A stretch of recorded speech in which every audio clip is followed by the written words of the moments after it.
Muito bem, nós estamos aqui de volta para mais esse programa desse canal do YouTube, aonde nós estamos falando e comentando os 260 capítulos do Novo Testamento.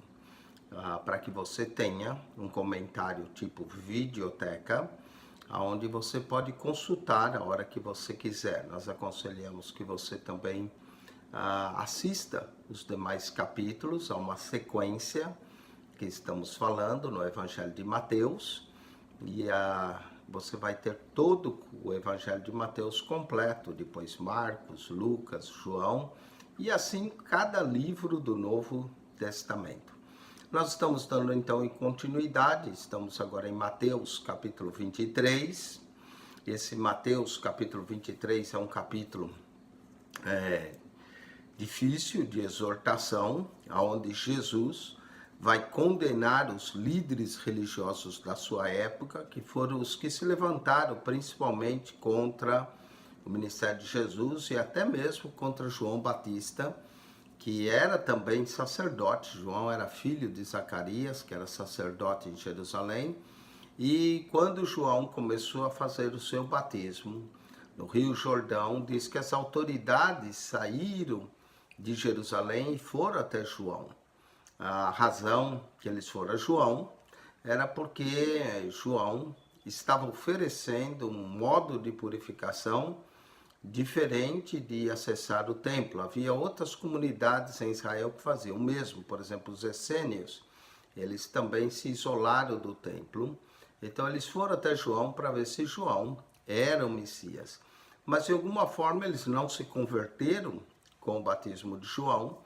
E depois, quando vem Jesus, a quem João anunciava, eles também não se converteram e se opuseram ao ministério de Jesus. Nós vemos no capítulo 21, 22, várias questões que são levantadas, principalmente com Jesus entrando no templo, purificando o templo.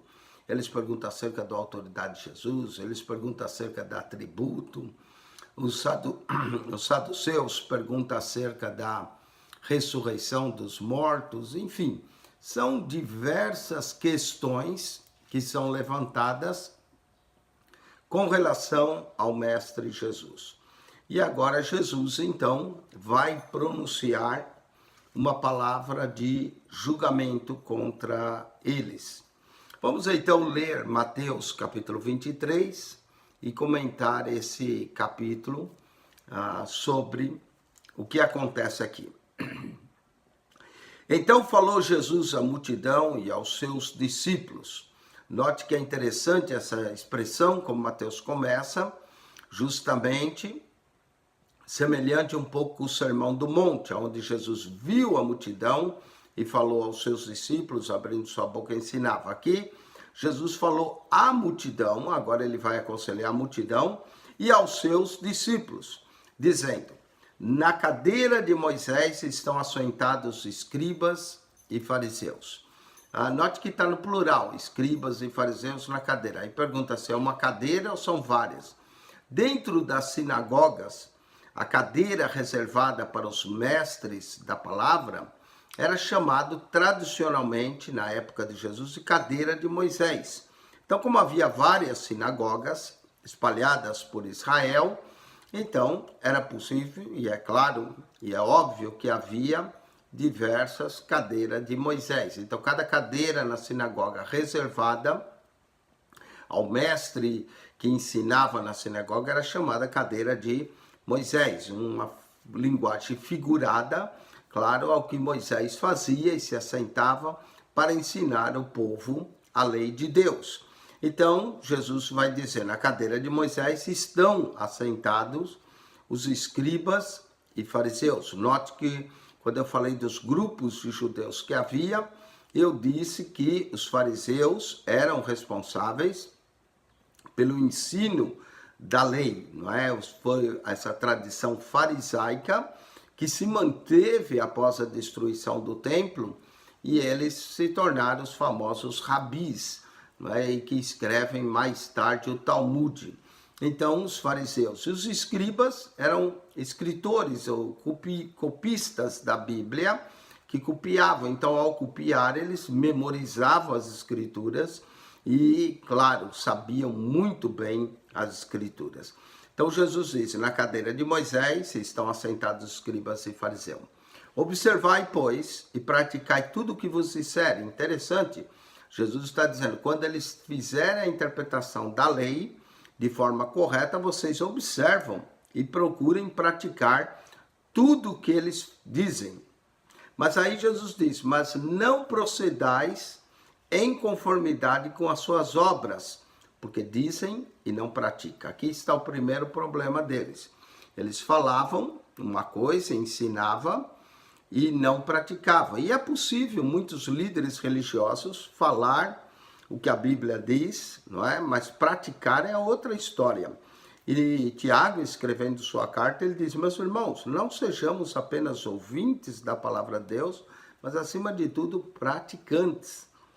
Hoje também há muitos líderes que pregam sobre o perdão, mas eles mesmos não perdoam. Pregam sobre o amor, mas eles mesmos não têm amor próprio, ou amor uns pelos outros. Então, uma coisa é pregar, outra coisa é viver. Uma coisa é ensinar, outra coisa bem diferente é viver.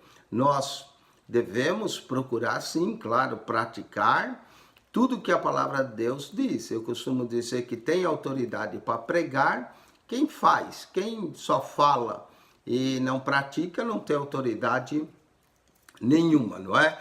Era o que acontecia com os escribas e fariseus. Observai, pois, e praticai tudo o que vos disser, mas não procedais em conformidade com as suas obras, porque dizem e não praticam.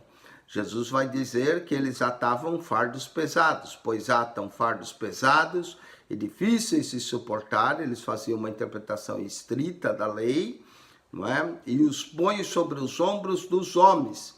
Eles, porém, nem com o dedo querem movê-lo, né? Aqui a ideia surge do dedo, é o dedo mindinho, por isso que eu apontei ele. No original, essa é a ideia. Nem com o dedo mindinho eles o querem mover, não é? Que é o dedo que tem, talvez, menos força para mover.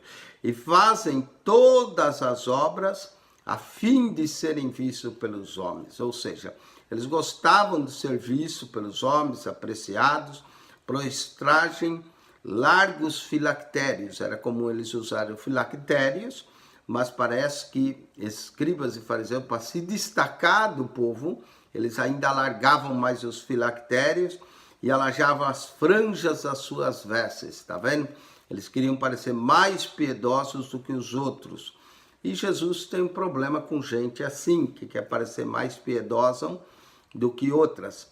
E amam os primeiros lugares na ceia. Quando convidavam eles para uma ceia, eles sempre queriam os seus lugares de honra e as primeiras cadeiras nas sinagogas. Então eles disputavam até pelas primeiras cadeiras na sinagoga. E as saudações nas praças, e serem chamados pelos homens, Rabi, Rabi, não é? Que era a tradição da época, serem chamados, isso, vamos dizer, agradava o ego deles, não é? Tem gente que gosta de ter o ego engordado, o ego agradado, se sentir de honra, sentir... Jesus vai mostrar nesse texto que nós podemos até e devemos respeitar nossos líderes, mas que nenhum líder deve querer ter uma posição de preeminência sobre os outros, porque o único que tem que ter a preeminência na casa de Deus é o próprio Deus. E os líderes, os homens, são passageiros. Nós estamos na terra por um tempo, né? Hoje eu sou pastor, daqui 20, 30 anos, quem sabe já nem estou mais aqui na terra, e outros assumirão. Então eu não devo ter nenhuma, querer esse eu tem que sair de nós, né? Jesus mostra isso, eles querem saudação nas praças, querem ser chamados pelos homens de Rabi e Rabi. Aí Jesus vai mostrar aos seus discípulos e à multidão. Vós, porém, não quereis ser chamados de Rabi. Rabi, em hebraico, quer dizer mestre, não é? Não quereis ser chamado de mestre. E Jesus vai mostrar isso, a própria Bíblia até traduz, porque um só é o vosso mestre, a saber, o Cristo. O nosso grande mestre é o Cristo. E vós todos sois irmãos. Interessante, se nós tivermos uma atitude, mesmo líder entre uma comunidade cristã, que ele continua sendo irmão. Tem certos irmãos que chegam a mim e me chamam o irmão pastor. E eu gosto, né? O irmão pastor. Não para ter uma proeminência sobre ninguém, porque somos todos irmãos, não é? Irmão pastor. Porque um só é vosso mestre, o grande mestre, a saber, o Cristo, e vós todos sois irmãos. E a ninguém na terra chameis vosso Pai. Tá vendo? Pai, porque um só é o vosso Pai, o qual está nos céus. É por isso, Mateus, de acordo com Mateus 23, 9, que em nossas igrejas evangélicas, nós não temos de forma alguma o título de padre. Padre, porque padre significa pai em espanhol ou em latim, padre, né? E Mateus 23, 9 é muito claro: a ninguém na terra chameis vosso Pai. Alguém pode argumentar e dizer, bom, também pastor está errado, porque o Senhor é meu pastor, nada me faltará, diz o Salmo 23. Mas Efésios 4:11 diz que ele mesmo deu uns para apóstolos, profetas, evangelistas, pastores e mestres, apesar que Mateus 23:8 está mandando não chamar ninguém a mestre, ou se houver mestre na igreja, que sejam pequenos mestres, porque o grande mestre é Jesus, não é? E a ninguém chameis vosso Pai, porque um só é vosso Pai que está nos céus. Nem vos chameis mestres, porque um só é o vosso mestre, que é o Cristo, não é? Então, Jesus, ele apresenta como grande mestre, o Cristo, o grande mestre. Porque, porém, o maior... E é interessante Jesus se referir também ao Cristo, a terceira pessoa, não a ele mesmo, né? Porém, o maior dentre vós será vosso servo. Que lição Cristo nos ensina sobre... E ele vem ensinando essa lição há muito tempo, no Evangelho de Mateus, no capítulo 18, quando eles queriam saber quem era o maior. Jesus pegou uma criança e pôs no meio deles e disse, aquele que quiser ser o maior dentre vós, seja como essa criança. Também nós vemos que o pedido da mãe dos filhos de Zebedeu, para que seus filhos tivessem proeminência, um sentasse à direita, outro à esquerda, Jesus também disse, entre os gentios, a maioral, mas entre vós não será assim. Aquele que quiser ser maior, que seja vosso servo, servo de todos, não é? E o verso 11 de 23:11, novamente tem o ensino da humildade, de saber que nós somos líderes, mas líderes serviçais, não líderes para ser servido, porque o maior dentre vós será vosso servo. Fomos chamados para servir. E o que a si mesmo se exaltar, será humilhado, e o que a si mesmo se humilhar, será exaltado. Olha só o paradoxo da vida cristã. Aquele que se exalta é humilhado, o que se humilha será exaltado. O maior é o menor. São ideias, paradoxos, são ideias contrárias, não é? Mas que têm grandes ensinamentos no reino dos céus. Alguém diz que a escada para os céus é uma escada para baixo, através da humilhação. Aquele que se humilha é exaltado. Agora começa a sessão de ais. São 8 ais que Jesus vai dar. Verso 13 tem 1, verso 14, 2, verso 15, 3, verso 16, temos o quarto ai, depois no verso 23, verso 25, verso 27, verso 29. 8 ais que Jesus pronuncia. Esses ais são julgamentos, né? Começa com o verso 13. Mas ai de vós, opa, palavra dura, né? Ai de vós, ai quando? Ai no julgamento final. Olha, eu não sei o que você crê, o que deixa de crer, mas a verdade é uma, vai haver um julgamento final, onde eu darei conta a Deus, você dará, todos daremos contas a Deus. É o dia de prestações e contas, não é?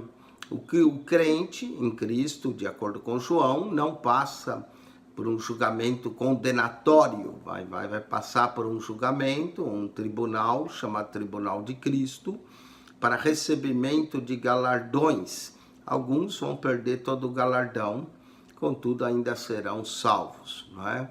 Mas o julgamento condenatório é um julgamento difícil, onde o homem irá prestar contas a Deus, e Jesus vai citar 8 ais.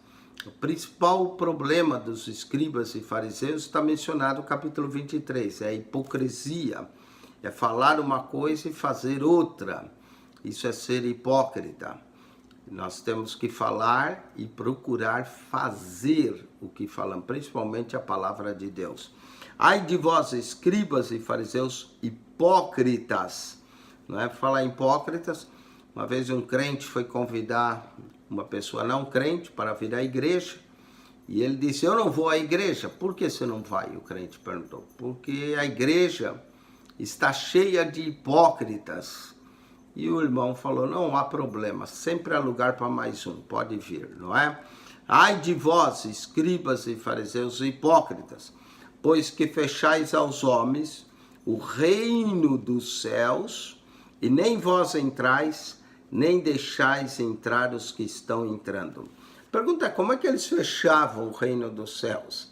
Eles fechavam através dos seus regulamentos, eles colocavam tantas regras tão estritas, que eles acabavam fechando o reino dos céus para os homens, não é? Quando nós queremos ser mais justos do que Deus, apertamos o caminho para o céu já é apertado, mas tem gente que gosta de deixar ele mais estreito e mais apertado do que é.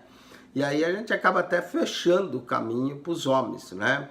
Aí eles, através de suas regras estritas, regras rigorosas, bem rigorosas, eles então fechavam o caminho, porque fechais aos homens o reino dos céus, e nem vós entrais, nem deixar entrar os que estão entrando.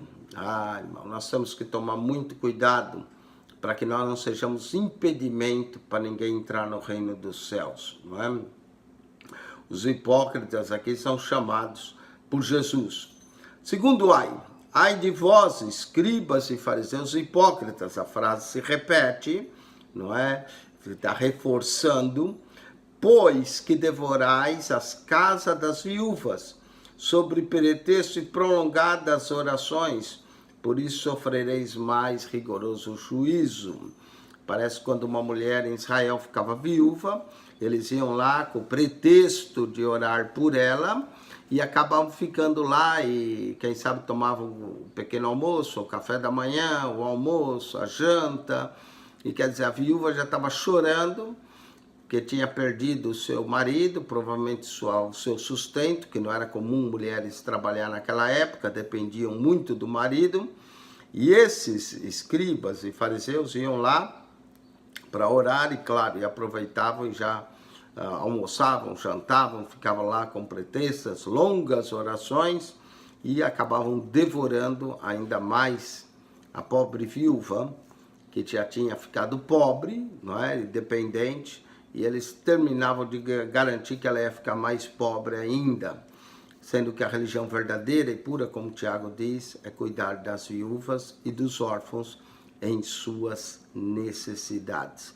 Nós temos que tomar cuidado que não sejamos exploradores de ninguém, principalmente daqueles que necessitam, já são pobres, e nós deixarmos eles mais pobres ainda, sobre o pretexto de arrancar até o pouco que eles têm, não é? Porque devorais as casas sob pretexto, por isso sofrereis mais rigoroso juízo.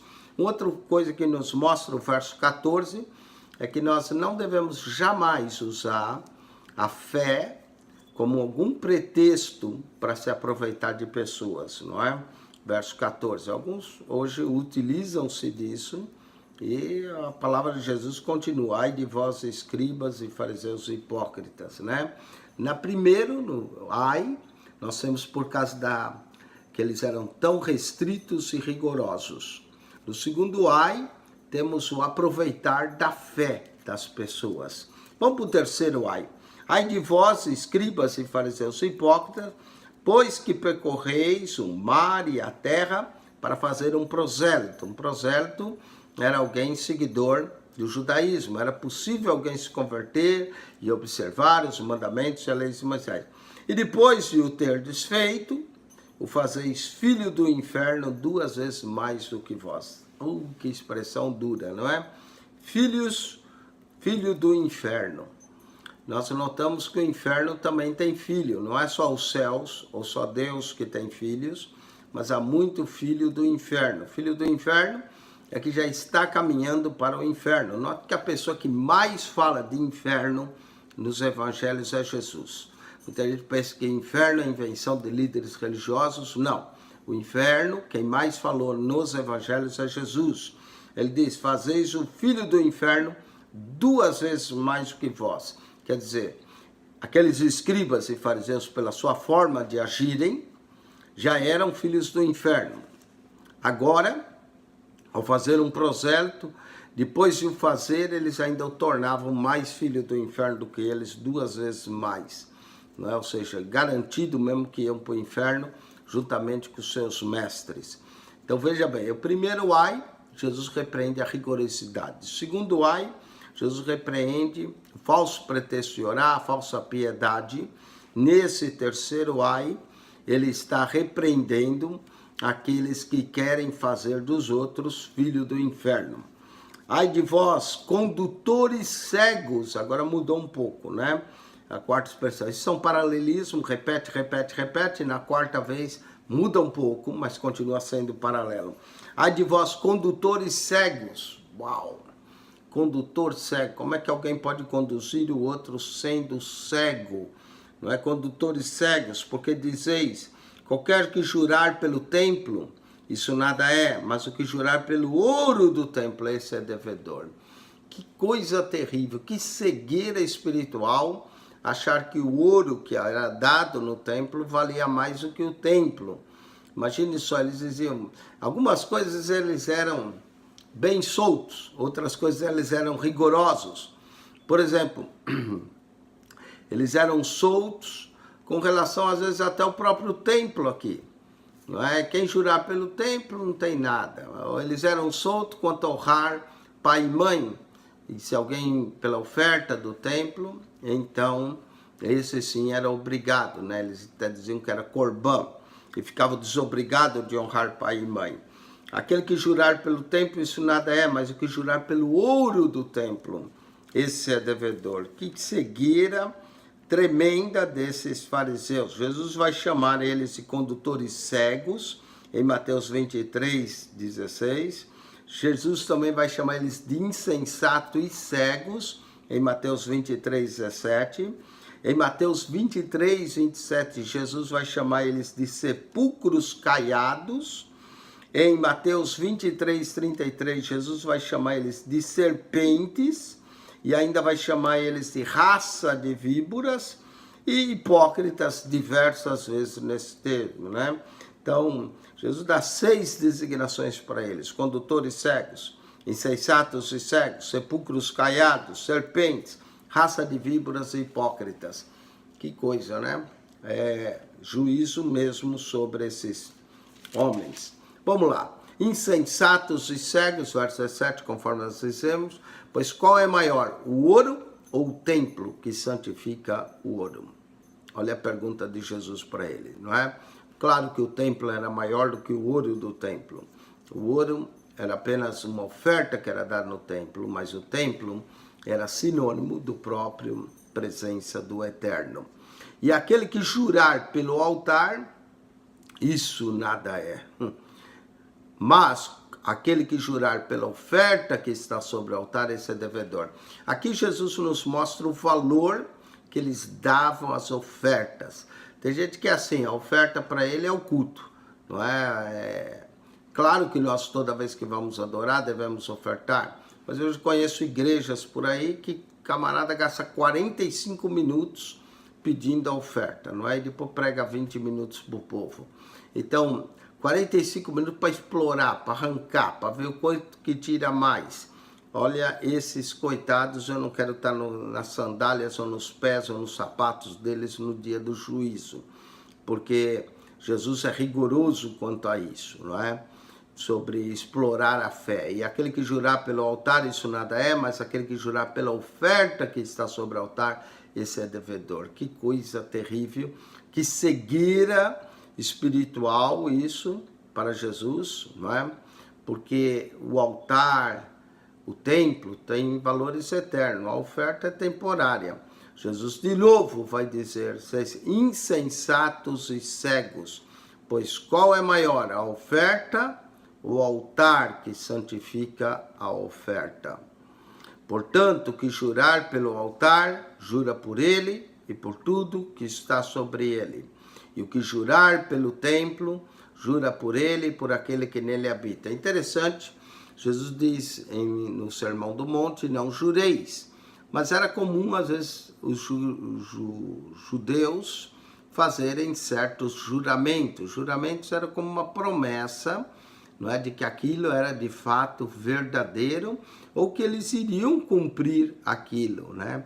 A Bíblia diz, não nos aconselha a jurar, porque se você jura e não cumpre, pronto, você já ficou devedor. Então é melhor, e Jesus também conta uma parábola disso, é melhor não falar e fazer do que falar e não fazer, que isso cria um grande problema. Esse era o problema dos juramentos, né? E o que jurar pelo céu, jura pelo trono de Deus. Claro, jurou pelo céu, o trono de Deus está no céu, jurou pelo trono de Deus e por aquele que está nele assentado. Cuidado com juramentos, não é? Jesus nos ensina isso. Ai de vós, continua a repreensão, quinto ai. Ai de vós, escribas e fariseus, porque dais o dízimo.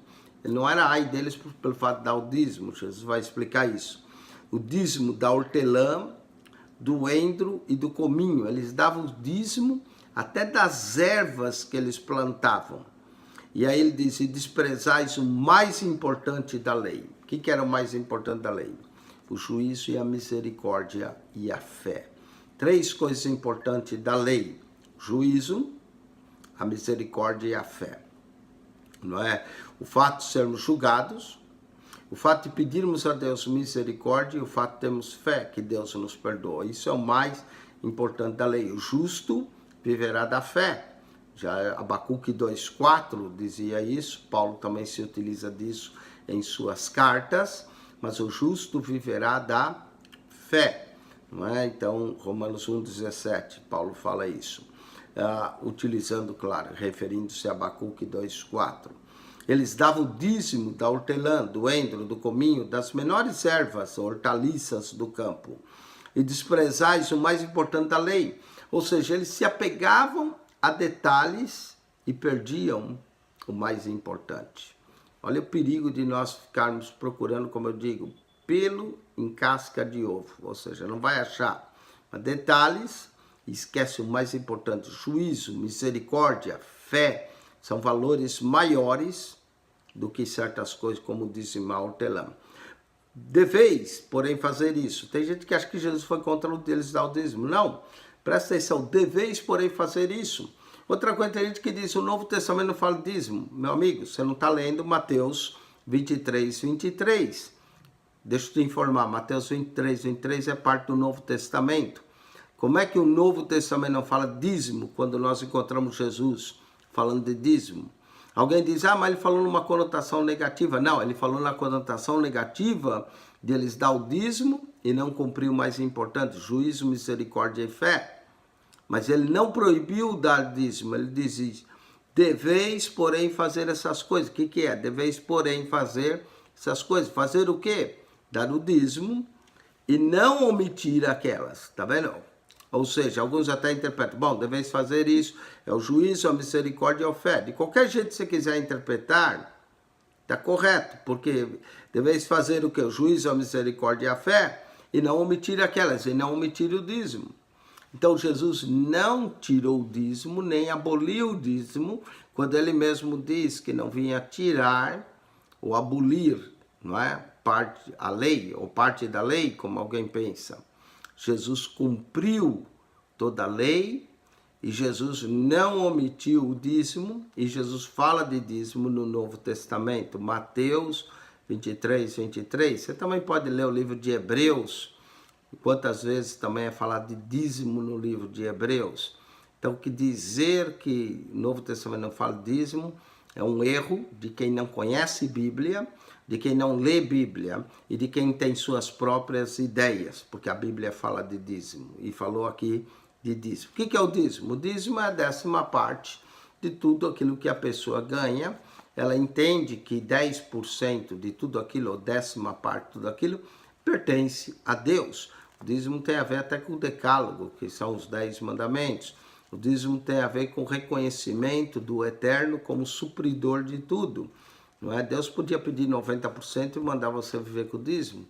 Deus só pede a 10ª parte como um reconhecimento. As outras 9ª parte é sua para administrar. Mas o dízimo pertence ao Senhor.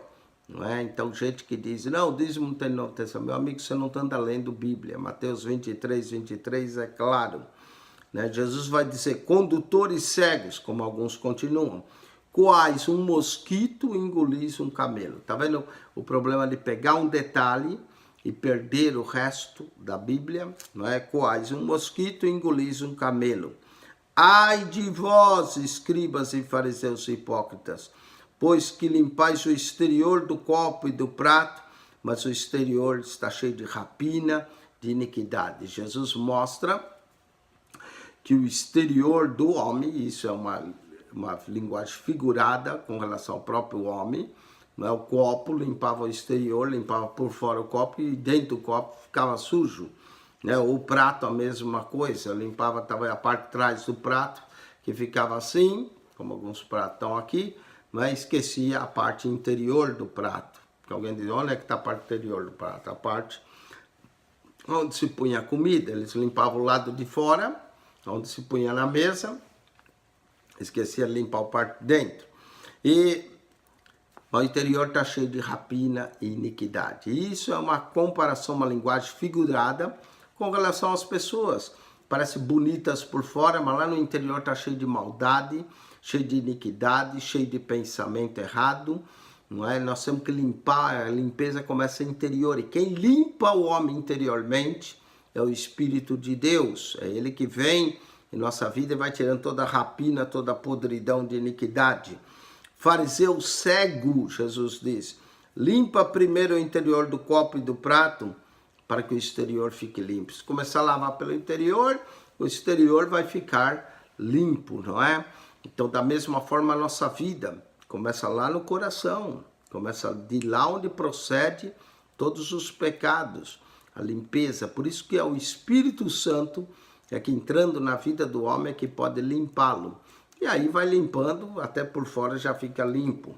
Ai de vós, escribas e fariseus hipócritas, esse é o 7º, verso 27, pois que sois semelhante a sepulcros caiados. Não era o que eles faziam? O sepulcro, né, do lado de fora, punha-se cal, né, caiava, deixava branquinho, mas lá dentro tinha osso podre, tinha toda a podridão. A nossa vida não pode ser assim, bonitinho por fora, sepulcro caiado, mas por dentro cheio de toda a podridão, maldade, ódio, rancor, ira contra as pessoas, não é? Eu costumo dizer, você quer saber o que tem dentro de uma pessoa, dá uma apertadinha nele. Pressão, a pressão revela o que está dentro das pessoas, não é? Tem gente que é muito calminho, assim, até pisar no pezinho dele, aí pronto. Aí ele revela a maldade do coração, não é? Que há lá dentro. Então, eu chamo esse princípio de pressionar a pessoa e ver o que está lá dentro, princípio do tubo da pasta de dente. Tubo da pasta de dente eu vou explicar. Quando você pressiona o tubo da pasta de dente, sai o quê? Pasta de dente. Por quê? Porque lá dentro tem pasta de dente, é óbvio, não é? Pois é, você quer descobrir as pessoas, é o princípio do tubo. Pressiona, vê o que sai lá de dentro. Sai ódio, rancor, mágoa, tristeza, exatamente o que tem lá dentro. Não é? Agora, se sai amor, misericórdia, compaixão, compreensão, paciência, é isso que a pessoa está cheia. Vou dar um exemplo.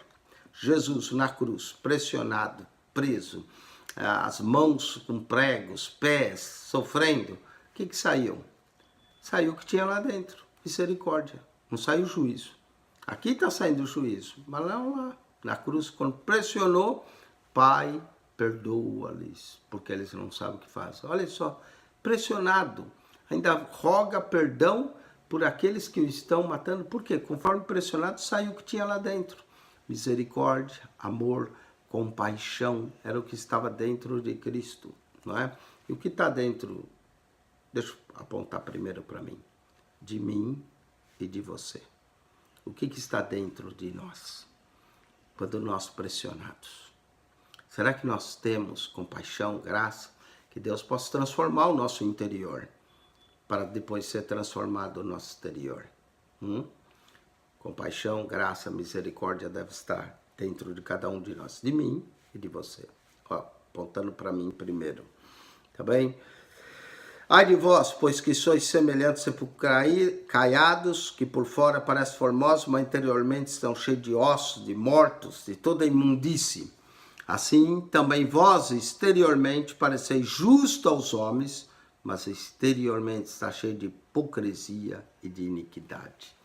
Ai meu Deus, que Deus tire de nós toda a hipocrisia. Agora tem um outro extremo. Tem gente que diz assim, eu só falo a verdade, eu não sou hipócrita, eu tenho que falar a verdade para o fulano e para o ciclano.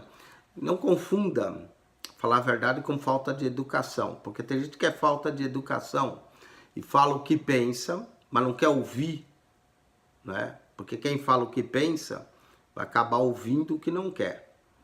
Né? Então tem gente que, eu sou verdadeiro, mas a hora que você também é verdadeiro com ele, aí ele não gosta nada.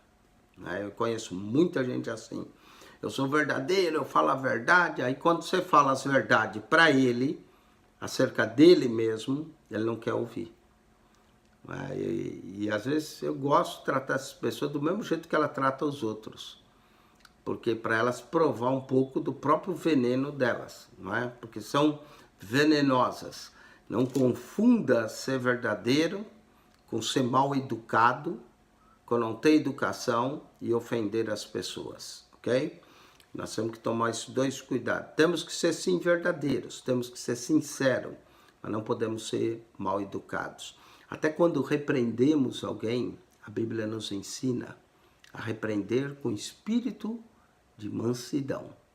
Não é com espírito de raiva, nada disso. Espírito de mansidão deve ter em nós. Nenhum de nós somos igual ao Senhor Jesus. Ah, mas Jesus entrou no templo, virou...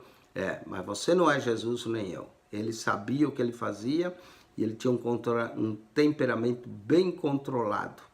Inclusive, eu posso mostrar para você que Jesus teve tempo de fazer o chicote antes de virar a mesa dos cambistas. Jesus sabia o que fazer e você e eu, às vezes, não sabemos, não é?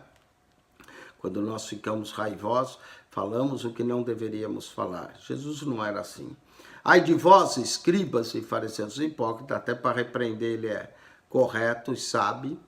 Esse é o 8º. Pois que edificais o sepulcro dos profetas e adornai os monumentos justos. Olha só, eles pegavam lá o sepulcro de um profeta, edificavam, ornamentavam, mas eles se esqueciam que os seus antepassados mataram aqueles profetas.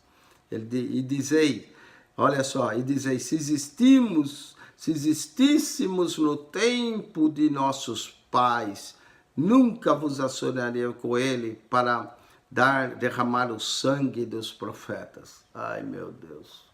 Olha a cegueira. Eles achavam que eles eram diferentes dos pais. Se nós existíssemos no tempo de nossos pais, isso não teria acontecido. Jesus diz assim, vós mesmo testificais que sois filhos dos que matam os profetas. Meu Deus.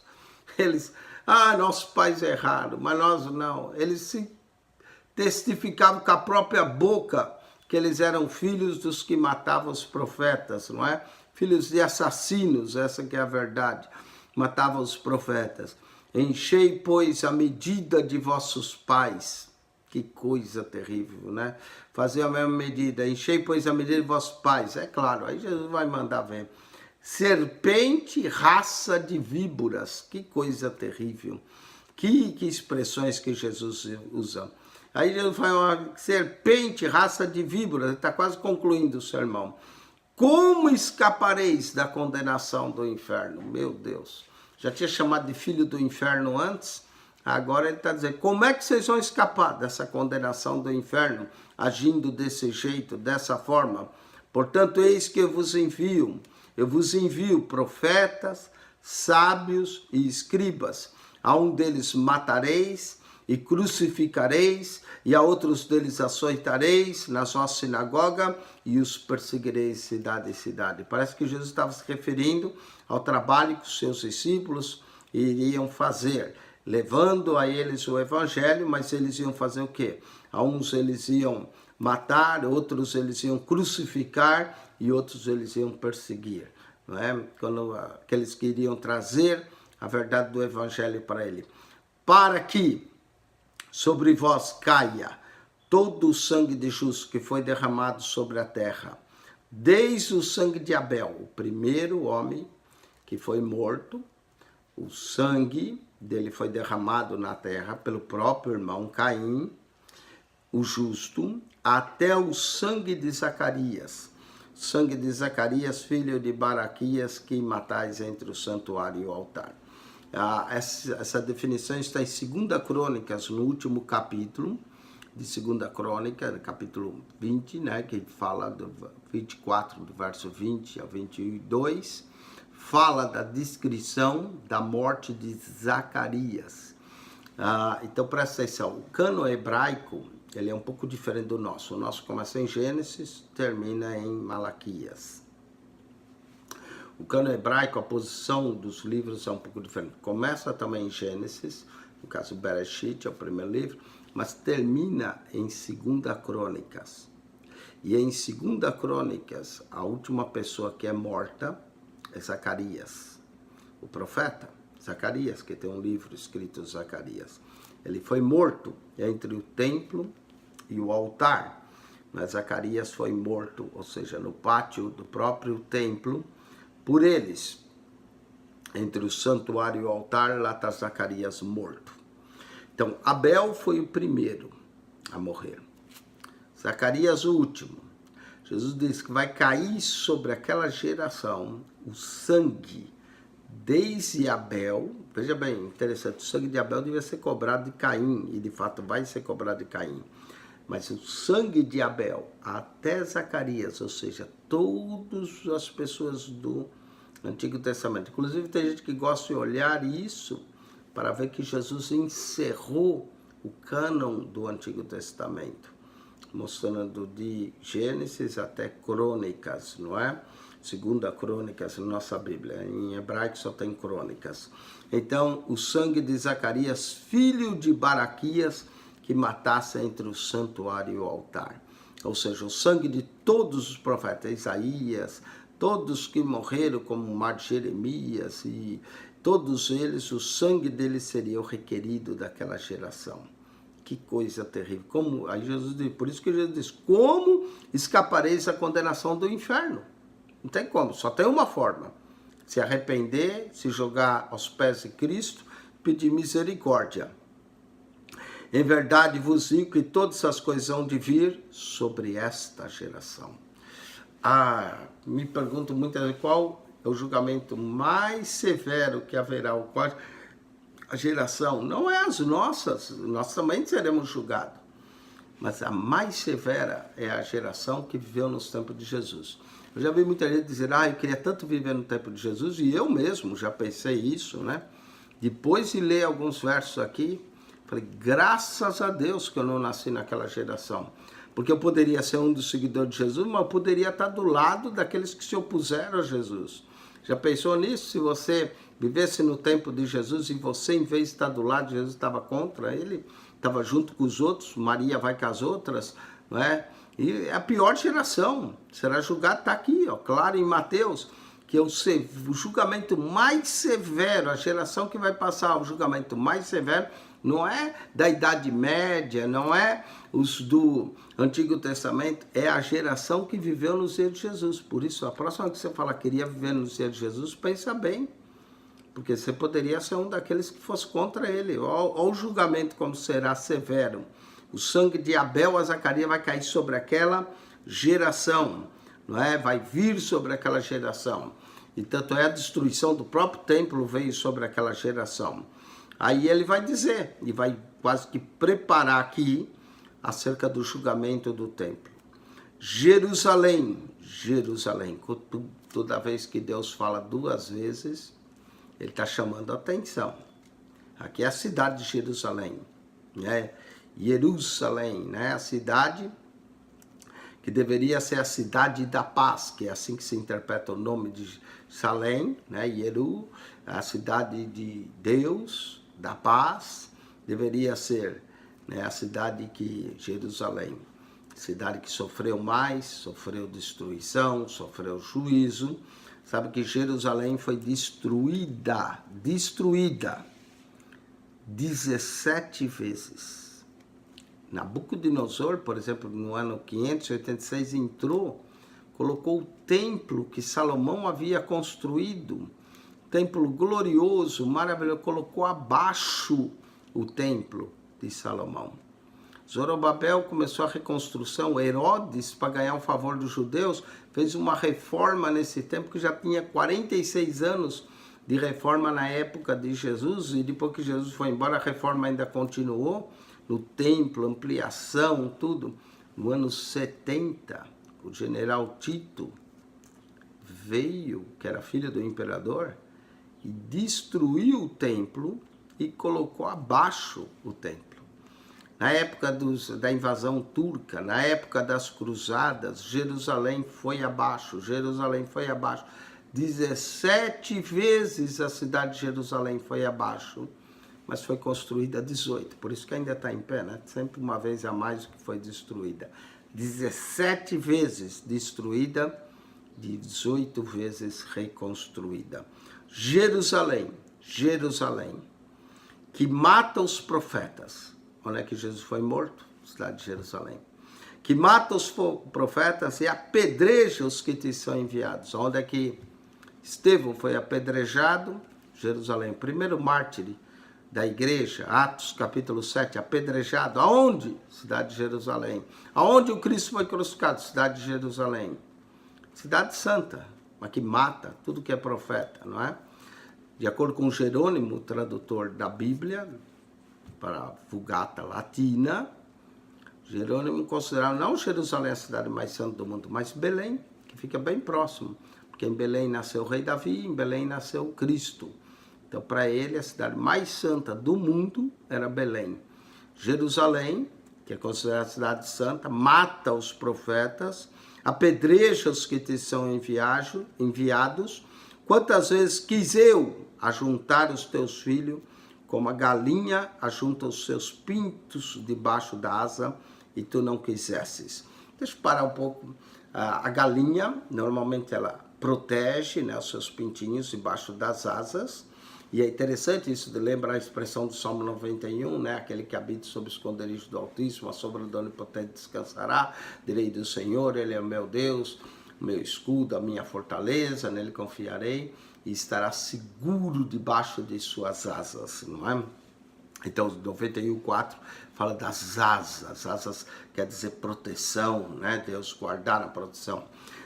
Interessante a expressão galinha. Galinha é muito protetora dos seus filhos. Os portugueses têm uma expressão que diz, quando uma mãe é muito protetora, os brasileiros falam mãe coruja, mas os portugueses dizem mãe galinha. Ninguém vai chamar uma brasileira de mãe galinha, que é ofensivo. Mas para os portugueses, mãe galinha é totalmente normal. Uma mãe protetora dos seus filhos. E Jesus usou essa expressão como ele mesmo. Quantas vezes quis eu vir como uma galinha junto aos pintais, ou seja, proteger vocês, mas vocês não quiseram. Interessante a expressão galinha, né? Tem 3 aves, Pai, Filho e Espírito Santo. 3 aves que tipificam a Trindade, o Pai, o Filho e o Espírito Santo. O Pai aparece em Êxodo 19:4 como águia, falando a Israel, reconhece a Israel que como águia vos tirei do Egito, como águia em suas asas, né? A águia também, quando está ensinando seus filhotes, põe eles sobre as asas, porque o filhote já nasce lá na altura, e ela vai voando com ele até que ela sai de baixo, para que o filhote comece a bater as asas e aprender a voar. O filhote aprende a voar nas alturas, não é lá embaixo, não.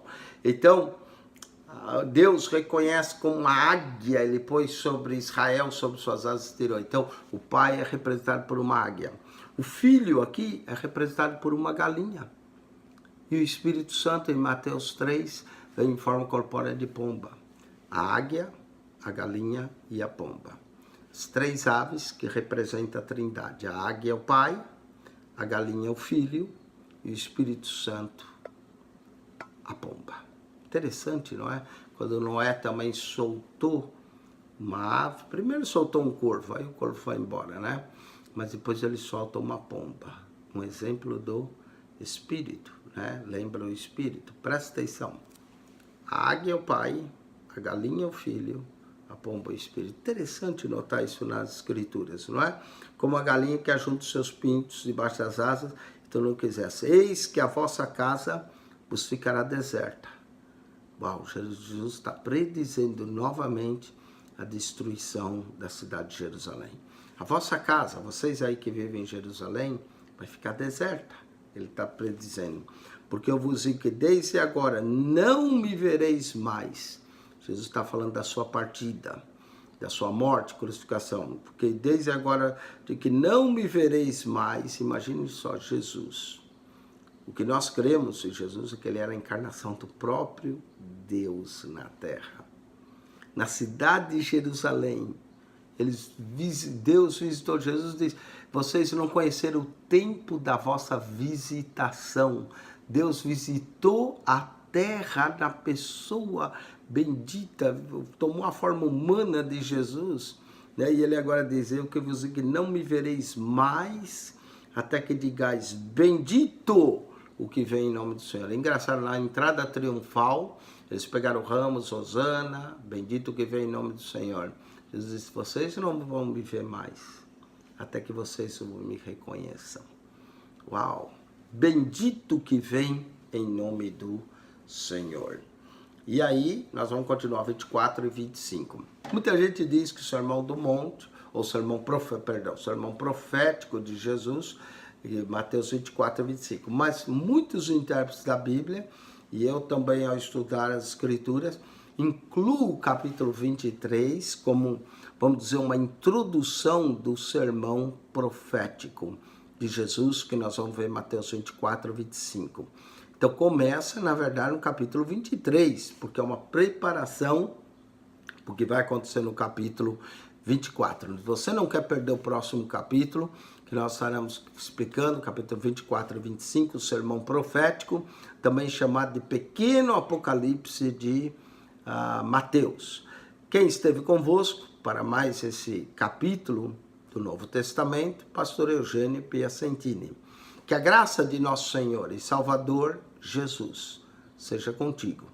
O amor de Deus, nosso Pai, e a comunhão e consolação do Espírito Santo de Deus seja com todos vós, em Cristo Jesus, e que vos abençoe ricamente. Deus os abençoe. Assista os outros capítulos do nosso canal do YouTube. Pastor Eugênio Piacentini.